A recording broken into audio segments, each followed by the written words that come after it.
Avant de voir l'état du marché sur le Bitcoin et dans son ensemble, beaucoup de news ces derniers jours que nous allons voir ensemble. BitMEX, qui est une plateforme de trading, vient d'acquérir une banque privée et pas n'importe laquelle. Tu la connais probablement. Bankus van der Neert. Pardon. Oui, non, j'ai pas fait d'allemand. C'est l'une des banques les plus anciennes d'Europe qui a un certain âge, 268 ans. L'objectif de cette acquisition est de créer un centre cryptographique en Europe et bien évidemment réglementé. Et ça, c'est plutôt bon signe pour le développement de cet écosystème. Encore faut-il que le régulateur financier allemand valide la transaction parce que ces dernières années, il s'est quand même mangé des gros dossiers. Greensill Bank et Wirecard. Oui, tu t'en souviens, Wirecard? C'est à un moment donné, ils se sont aperçus que dans le bilan, il y avait un trou de 1,9 milliard d'euros. Oui, c'était pas des Shiba. C'est pas grave, hein.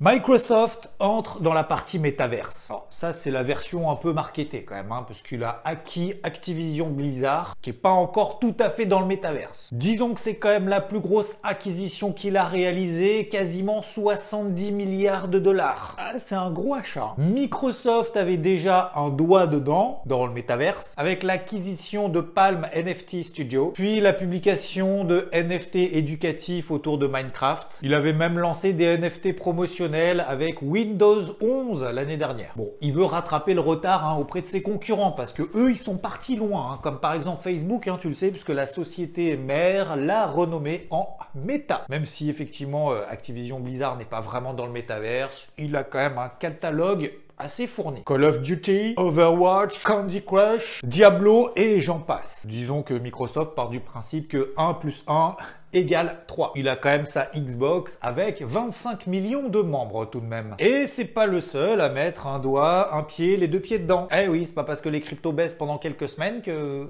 personne n'investit. Et que plus personne n'y croit. Et qu'il n'y a pas des vrais gens qui bossent dans des vraies entreprises dans cet écosystème. Walmart, pas des moindres, a déposé quelques marques avec une intention de fabriquer et de vendre quelques produits NFT. Ce seraient des biens virtuels, que ce soit des appareils électroniques, la décoration de maison, des jouets ou encore des articles de sport, en offrant aux utilisateurs des NFT. Même chose pour Nike, ça concernera plutôt des baskets et des vêtements. Tout ça virtuel. Ils ont même d'ailleurs lancé une association avec Roblox pour créer Nikeland. Gap vend déjà des NFT avec ses suites. Under Armour et Adidas, ils ont vendu aussi leur premier NFT. Nul doute en effet que certaines marques de luxe françaises peut-être commenceront à s'y mettre comme LVMH ou Hermès. Le message est lancé. Tout autre sujet, direction Miami. Milo avec la première hypothèque cryptographique au monde. Qu'est-ce que ça veut bien vouloir dire? C'est une banque numérique qui permet aux utilisateurs de crypto d'utiliser le Bitcoin comme garantie, permettant de réaliser des prêts hypothécaires sur 30 ans. Pour le moment, il n'y a que le Bitcoin. C'est évolutif. Alors il y en avait une déjà qui avait essayé l'été dernier, mais disons qu'elle a un peu clôturé le sujet parce que c'était trop compliqué d'un point de vue réglementaire. Avançons doucement vers la partie trading avec Crypto.com, que tu connais très certainement, en tout cas si tu suis la Formule 1.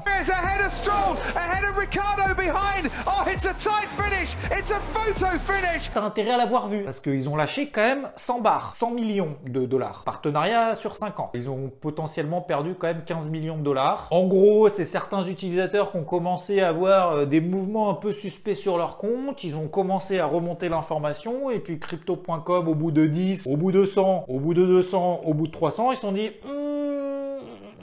ça pue un peu tout ça. Ils ont arrêté tout ce qui était retrait, échange, machin et tout, et puis après ils ont vérifié, ils ont fait non, c'est bon, pas de problème, on n'a rien remarqué de suspect. Sauf qu'il y a deux sociétés, une de sécurité et l'autre d'audit de blockchain, ils disent complètement l'inverse. Selon eux, 15 millions de dollars ont disparu. Ça devrait concerner à peu près 300 comptes. Et sur ces 15 millions, d'après eux, il y en a la moitié qui sont partis en mode blanchiment. Ils sont passés par Tornado.cash, qui mixe un petit peu tout ça et qui rend toutes les transactions privées. D'ailleurs, j'ai un lien d'affiliation si tu veux en bénéficier. Non, je déconne. Sinon, on dit que le Bitcoin, ça tue la planète, tout ça. Et il y a une étude du Bitcoin Mining Consulting qui est sortie et que pour le 4e trimestre, selon 3 axes, la consommation d'électricité, l'efficacité technologique et tout ce qui est mix énergétique durable, ils ont fait l'étude sur 46% du réseau, eh bien, le minage du Bitcoin est réalisé au travers travers d'un mix énergétique durable de 66%.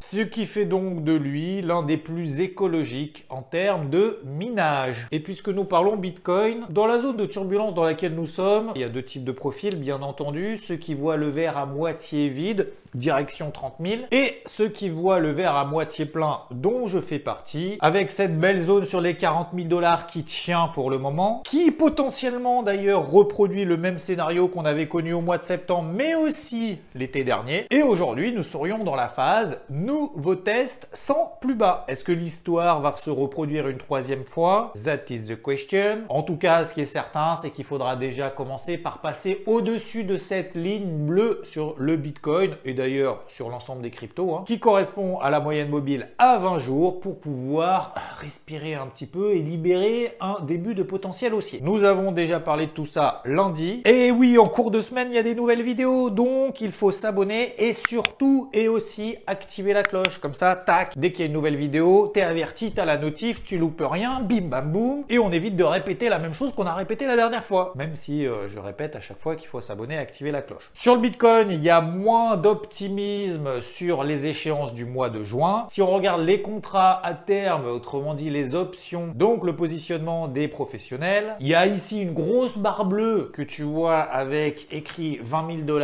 Ça, c'est, on va dire, plutôt l'objectif pour vraiment simplifier de ceux qui sont vendeurs sur le Bitcoin. Et la grosse barre verte qui est quasiment équivalente d'ailleurs à la grosse barre bleue, 150 000 $. Donc il y a des très pessimistes et des très optimistes. Et je rappelle que c'est d'ici le mois de juin. Alors que sur l'Ethereum, c'est beaucoup plus ciblé. Target 20 000 $ d'ici juin. Hormis ces différentes similitudes que nous venons de voir, il y en a d'autres au niveau de la perte latente. Et oui, aujourd'hui, 30% des positions qui sont ouvertes sur le Bitcoin sont en moins-value latente. Elles n'ont pas pour le moment été clôturées. Ça a été le même concept l'été dernier, avant que le Bitcoin explose sur des records historiques à 60 000 $. Exactement la même chose l'été 2020. Là, sur le Bitcoin, souviens-toi, on était à 8 000 $. Ça bougeait pas trop, nanana. 30% de moins-value latente. Et derrière, 60 000 $. Ce qui est certain, étant donné le contexte, cette pression baissière qu'on a, les positions qui sont actuellement ouvertes, faut vraiment qu'on tienne les 40 000 $. Pour éviter que ceux qui sont en moins-value latente se fassent peur, n'y crois plus, clôture les positions et bim, on fera les fameux 30 000 $ que beaucoup de bearish attendent. D'ailleurs, je respecte leur avis, même si c'est pas le mien. Je ne sais pas d'ailleurs s'ils sont en position short pour espérer tout ça et viser cet objectif, ou alors qu'ils n'y croient absolument pas et qu'ils attendent que tout aille au trou pour pouvoir commencer à mettre une pièce. Et la question c'est, en attendant, est-ce qu'il n'y a pas des opportunités ailleurs? Voici quelques exemples. Luna qui tient très bien sa MM50 daily pour le moment. Theta qui tente un énième bottom sur les 4 $. ETH comme sur le Bitcoin,